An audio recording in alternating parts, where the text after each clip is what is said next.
আসসালামু আলাইকুম বন্ধুরা, এবি কিচেনে সকলকে সাদর আমন্ত্রণ। আবার একটি রেসিপি নিয়ে হাজির হলাম। চলুন তাহলে আজকে রেসিপিটা শুরু করা যাক। এখন তালের সিজন চলছে, তাল উঠে গেছে, তালের অনেক রকমই রেসিপি সবাই বানাচ্ছে বা খান। একবার এই লুচিটা বানিয়ে খেয়ে দেখবেন, দেখবেন এত টেস্ট হয়। তাহলে প্রত্যেক বছর তাল যখনই উঠবে মনে হবে একবার লুচিটাও বানিয়ে খায়। তাই এখানে আমার তালের যে পাল্প বের হয়েছিল সেটা ফ্রিজে রাখা ছিল। আমরা এটাকে তালের মাড়ি বলি। ফ্রিজে রাখা ছিল, ওটা ঠান্ডাও ছিল। আর এমনিতেও আমি এটাকে লুচি করতে গেলে গরম করেই তৈরি করতে হবে, যাতে লুচিটা পরের দিন পর্যন্ত নরম তুলতুলে থাকে।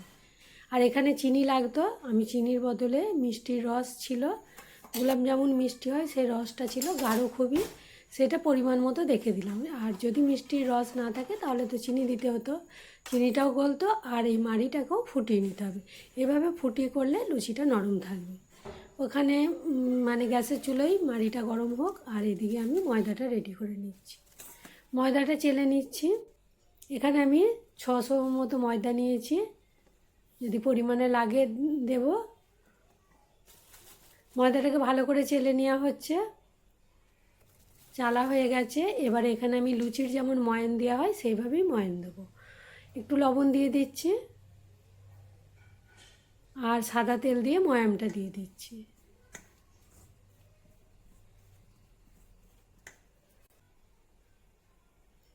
এখানে আমি 50 গ্রামের মতো সাদা তেল দিয়েছি, ময়ানটা একটু ভালো মতোই দিতে হবে।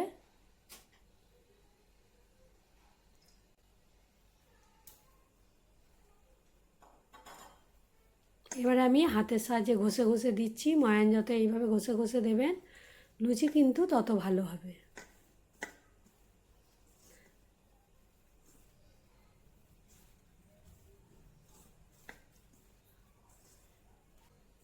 ময়ানটা আমার দেওয়া হয়ে গেছে, আর কতটা ময়ান হয়েছে আমি দেখাচ্ছি। ময়দাটা হাতে মুঠো হয়ে গেলে তাহলে বুঝতে হবে যে ভালোভাবেই আমার ময়ানটা দেওয়া হয়েছে। মুঠো হয়ে গেছে। এদিকে আমার তালের রসটাও ফুটানো হয়ে গেছে। এবার এই ফুটানো অবস্থাতেই দেবো, এখানে আমি ঠান্ডা করব না। এটা যদি আটা দিয়ে হয় তাহলে অত গরম দিতে হবে না। এখানে ময়দাটা বেশি গরম দিলে ময়দার এই যে লুচিটা হবে পরের দিন পর্যন্ত কিন্তু নরম থাকবে, একই রকম থাকবে।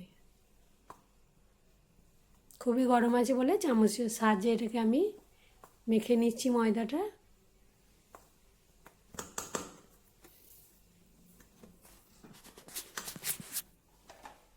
বাকি যেটা আছে সেটাও সবটা দিয়ে দিলাম।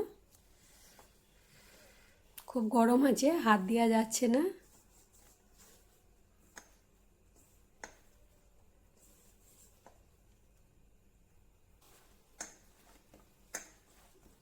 আমার বাড়তি ময়দা লাগেনি, পুরোটাই একদম কমপ্লিট হয়ে গেছে। আর লুচির যেরকম ডোটা হয় সেইভাবেই তৈরি করেছি। এখানে আমি 10 মিনিট রেস্টে রেখে দিচ্ছি। 10 মিনিট পরে ফিরে এলাম।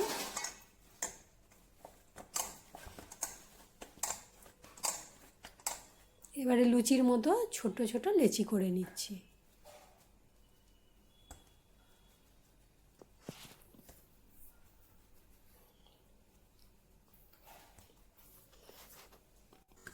সব লেচি করা হয়ে গেছে, এবার আমি বেলে নিচ্ছি।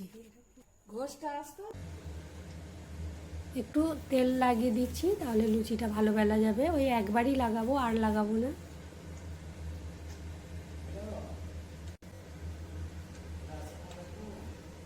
আর লুচি যেমন পাতলা পাতলা বেলা হয় ঠিক সেরকমই বেল।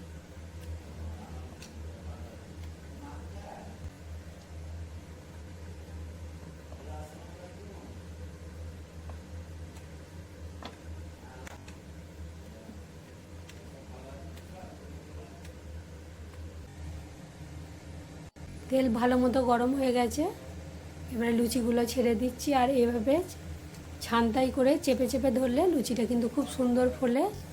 আমি এইভাবেই লুচি ভাজি।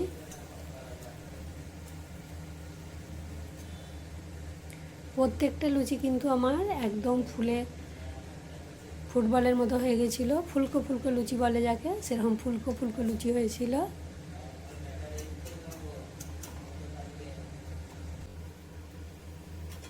প্রত্যেকটা লুচি কিন্তু ফুলেছে, একে একে আমার সব লুচি ভাজা হয়ে গেছে।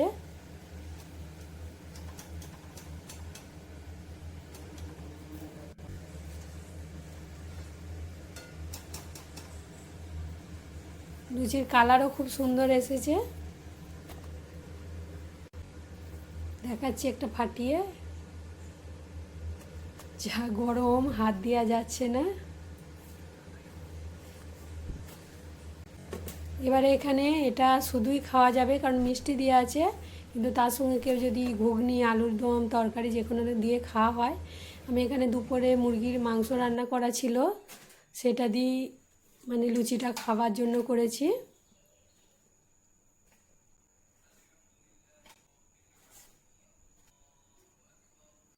লুচি আর মুরগির মাংস, তাহলে দেখতে পেলেন বন্ধুরা কত সহজেই তাড়াতাড়ি আমার লুচি হয়ে গেল। আর এই লুচি কিন্তু পরের দিন পর্যন্ত একই রকম নরম থাকবে। তাল তো এখন প্রচুর পাওয়া যাচ্ছে, তালের সিজন, তাহলে এরকম লুচি তৈরি করে খান আর দেখবেন প্রত্যেক বছর এলে মনে হবে যেন এইভাবেই একটা তালের লুচিও একবার বানাই। খেতে কিন্তু দারুণ টেস্ট হয়েছিল। তাহলে আজকে এই পর্যন্তই, আবার অন্য রেসিপি নিয়ে হাজির হব। সবাই ভালো থাকবেন, খোদা হাফেজ।